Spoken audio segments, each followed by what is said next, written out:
सियासी मंजरनामे पर बड़ी हलचल। नवाज शरीफ और आसिफ जरदारी में राब्ता। साबिक सदर की वतन वापसी पर लीगी कायद को मुबारकबाद। रियासत को बचाने और अवाम को रिलीफ देने के लिए मिलकर किरदार अदा करने पर इत्तफाक। एक दूसरे को मुलाकात की भी दावत। लीगी सदर शहबाज शरीफ का खालिद मकबूल सिद्दीकी से राब्ता। MQM और नवाज शरीफ के दरमियान मुलाकात तय। खालिद मकबूल सिद्दीकी, फारूक सत्तार, मुस्तफ़ा कमाल पर मुश्तमिल 3 रुकनी वफ्द आज कायद मुस्लिम नून से मुलाकात करेगा।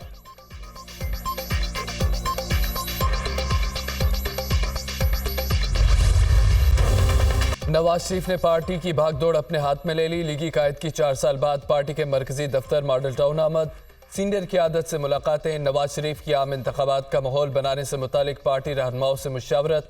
मुल्क में जारी सियासी कशीदगी खत्म करने पर तफसीली गौर।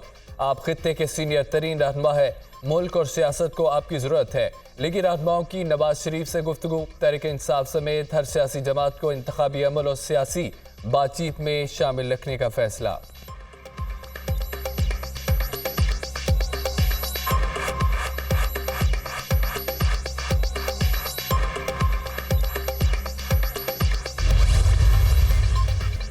आने वाला वज़ीर आज़म लाहौर से नहीं होगा, बिलावल भुट्टो जरदारी का दावा।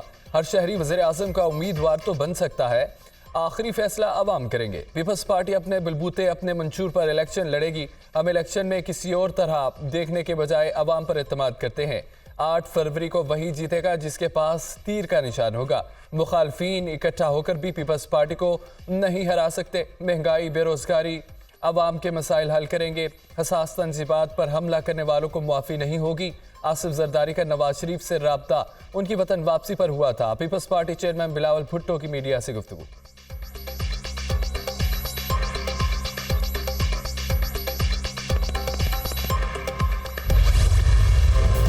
धरती के बहादुर सपूत वतन की हुर्मत पर कुर्बान। लेफ्टिनेंट कर्नल मोहम्मद हसन हैदर दहशत गर्दों से लड़ते हुए जाम शहादत नोश कर गए। सिक्योरिटी फोर्सेस का वादी 13 में खुफिया इतलात पर ऑपरेशन। फायरिंग के तबादले में 3 जवान भी शहीद। नायक खुशदिल खान, नायक रफीक खान, लानिस नायक अब्दुल कादिर शामिल। ऑपरेशन में 3 दहशतगर्द जहन्नुम वासिल हो गए। 13 में शहीद अफसरान और जवानों की पेशावर गैरिजन में नमाज जनाजा अदा। कोर कमांडर पेशावर, अफसरान और जवानों की बड़ी तादाद में शिरकत। शुहदा को आबाई इलाकों से मुकम्मल फौजी एजाज के साथ सुपुर्द खाक किया जाएगा। मुसल्लह अफवाज दहशतगर्दी के खात्मे के लिए पुरअज़्म है। मादरे वतन का हर कीमत पर दिफा किया जाएगा। ISPR।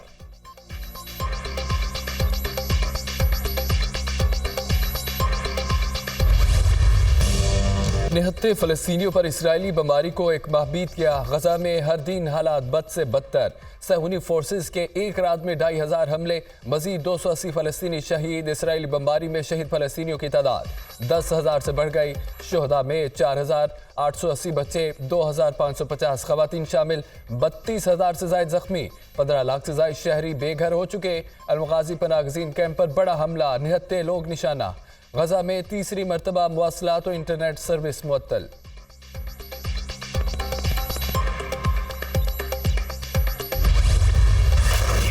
गजा में खानदान के खानदान उजड़ गए। सहूनी फोर्सेस की अस्पतालों के अतराफ में भी शदीद बमबारी। स्कूल, मसाजिद, इमारतें जमीन बोस। जबालिया, अलबरीज, अलमगाजी पनागज़ीन कैंपों पर इसराइली फ़ज़ाइया की बदतरीन बमबारी। हर तरफ लाशों के ढेर, बच जाने वालों की चीखों पुकार। जबालिया कैंप को पानी फराहम करने वाली सबसे बड़ी पाइपलाइन तबाह। पानी की शदीद किल्लत, अस्पताल मुर्दा खानों में तब्दील। खुराक, अद्वियात ना होने से अमवात की तादाद में इजाफे का खदशा।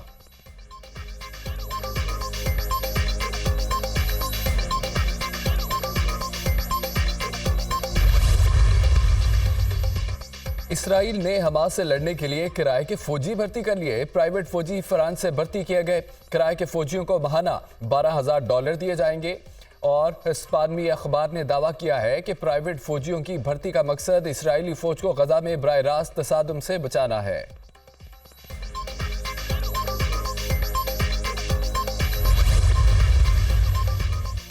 अक़वाम मुत्तहिदा को गजा में इंसानी हकूक़ की खिलाफ वर्जियों पर गहरी तशवीश। गजा बच्चों का कब्रिस्तान बन रहा है, कोई भी महफूज नहीं। गजा की हालत किसी डरावने ख्वाब जैसी है। शहरियों के कत्लेआम का कोई जवाब नहीं दिया जा सकता। फ़लस्तीन की जंग ने दुनिया को हिला कर रख दिया। सेक्रेटरी जनरल अक़वाम मुत्तहिदा एंटोनियो गुतेरेस की न्यूज़ कॉन्फ्रेंस। गजा में ईंधन फराहमी की इजाज़त देने का मुतालबा।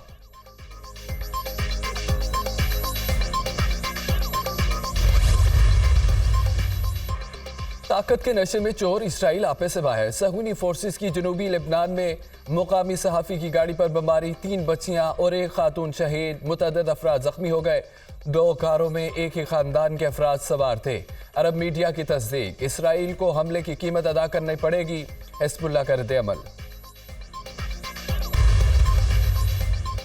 नवाज शरीफ कोई डील करके नहीं आए। क्या नवाज शरीफ की जलावतनी हमेशा के लिए थी? ये खत्म होना थी।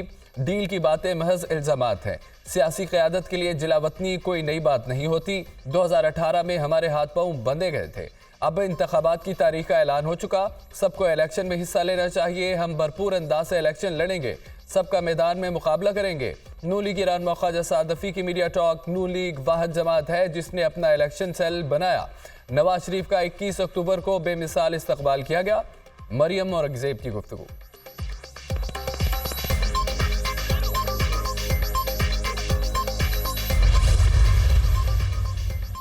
पीपल्स पार्टी का आम इंतखाबात में क्लीन स्वीप कराने का दावा। बड़े बड़े जलसे कराने वाले हमारा मुकाबला नहीं कर पा रहे। हम इलेक्शन के लिए तैयार हैं। एक जमात इलेक्शन लड़ने से घबरा रही है। लेवल प्लेइंग फील्ड बनने की उम्मीद नहीं। पीपल्स पार्टी के खिलाफ हमेशा बयानियां बनाया गया। मुल्क मजीद तकसीम का मुतहम्मिल नहीं हो सकता। हमारी क़यादत ने जेलें काटी हैं मगर कभी दंगे फसाद की सियासत नहीं की। शर्जील मेमन की प्रेस कॉन्फ्रेंस।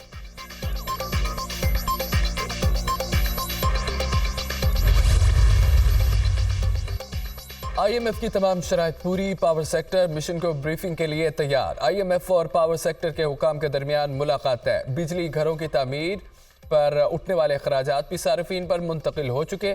किसानों से बिजली सब्सिडी वापस। दरामदी सनतों के लिए रायती पैकेज भी खत्म। गर्दिशी कर्ज अवाम पर मुंतकिल। बुनियादी नर्ख में भी 7.5 रुपये इजाफा हो चुका। बिजली चोरी के खिलाफ मुहिम में 48 अरब रुपए का एपिकेट आया। 20,000 तक बिजली चोर गिरफ्तार। दिसंबर से अब तक 40,000 मुकदमा दर्ज किए। सार्फिन से 3 रुपये 23 पैसे का एडिशनल सरचार्ज बतदरीज वसूल किया जा रहा है। फरवरी में बरामदी इंडस्ट्री के लिए फिक्स रियायती पैकेज भी खत्म कर दिया गया। ब्रीफिंग के लिए तैयार दस्तावेजात की तफसीलात।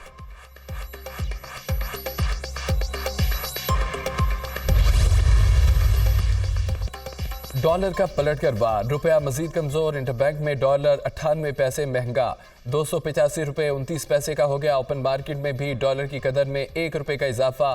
286 रुपये पर फरोख्त। इंटरबैंक में डॉलर की कीमत में 16 अक्टूबर से अब तक 8 रुपये से ज्यादा इजाफा हो चुका। पाकिस्तान स्टॉक मार्केट में तेजी का रुझान बरकरार। 100 इंडेक्स में 737 पॉइंट्स का इजाफा। इंडेक्स 53,860 पर बंद।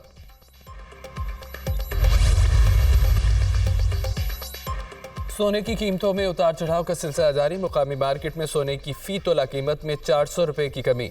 1 तोला सोना 2,14,200 रुपये का हो गया।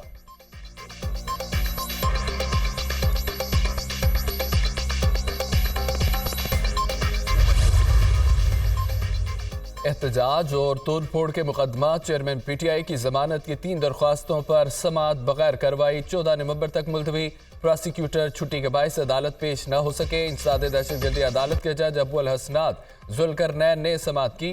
चेयरमैन PTI की जमानत की 3 दरख्वास्तें हाई कोर्ट ने बहाल कर दी थी। शामुद कुरैशी की दरख्वास्त जमानत पर भी समाअत 14 नवंबर तक मुलतवी। जेल में ही दोनों केसेस की समाअत कर लेंगे। जज अबुल हसनात मोहम्मद जुल्करनैन के रिमार्क्स।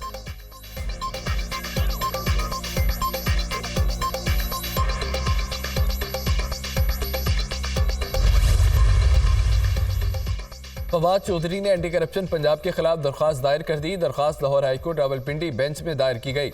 एंटी करप्शन के इल्जामात झूठे और बेबुनियाद हैं। सरकारी जमीनों पर कब्जों के इल्जामात में कोई सदाकत नहीं।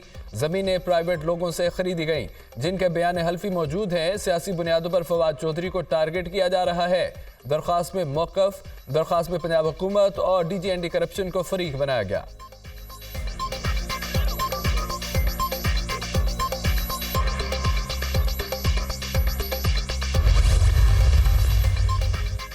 नौ मई को तोड़ फोड़ के वाकयात। इंसदाद दहशतगर्दी अदालत रावलपिंडी ने साबिक वज़ीर दाखिला शेख रशीद की 8 नवंबर तक अबूरी जमानत मंजूर कर ली। सरबरा अवामी मुस्लिम लीग की जमानत 50,000 से मुचलकों के एवज मंजूर की गई।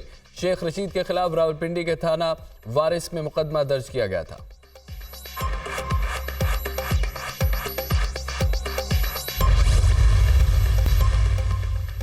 पंजाब भर में डेंगू मच्छर बेकाबू, मजीद 3 अफराद की जान ले गया। लाहौर, गुजरावाला और भालपुर में एक मरीज ने दम तोड़ा। रवां सीजन डेंगू बुखार से जाँ बहक अफराद की तादाद 5 हो गई। सुबह भर में मजीद 122 मरीजों में वायरस की तशखीस हुई। रवां साल पंजाब में डेंगू के 10,387 केस रिपोर्ट हो चुके।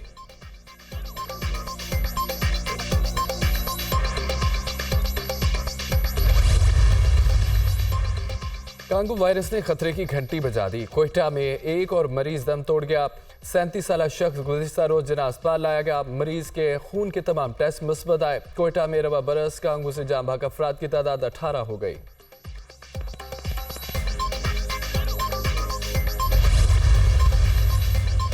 लाहौर मुसलसल फलाई आलूदगी की लपेट में। शहर का मजमूई एयर क्वालिटी इंडेक्स 405 रिकॉर्ड किया गया। आमिर टाउन का एयर क्वालिटी इंडेक्स 500, कैंट में 483, मालोड का एयर क्वालिटी इंडेक्स 475 रिकॉर्ड किया गया।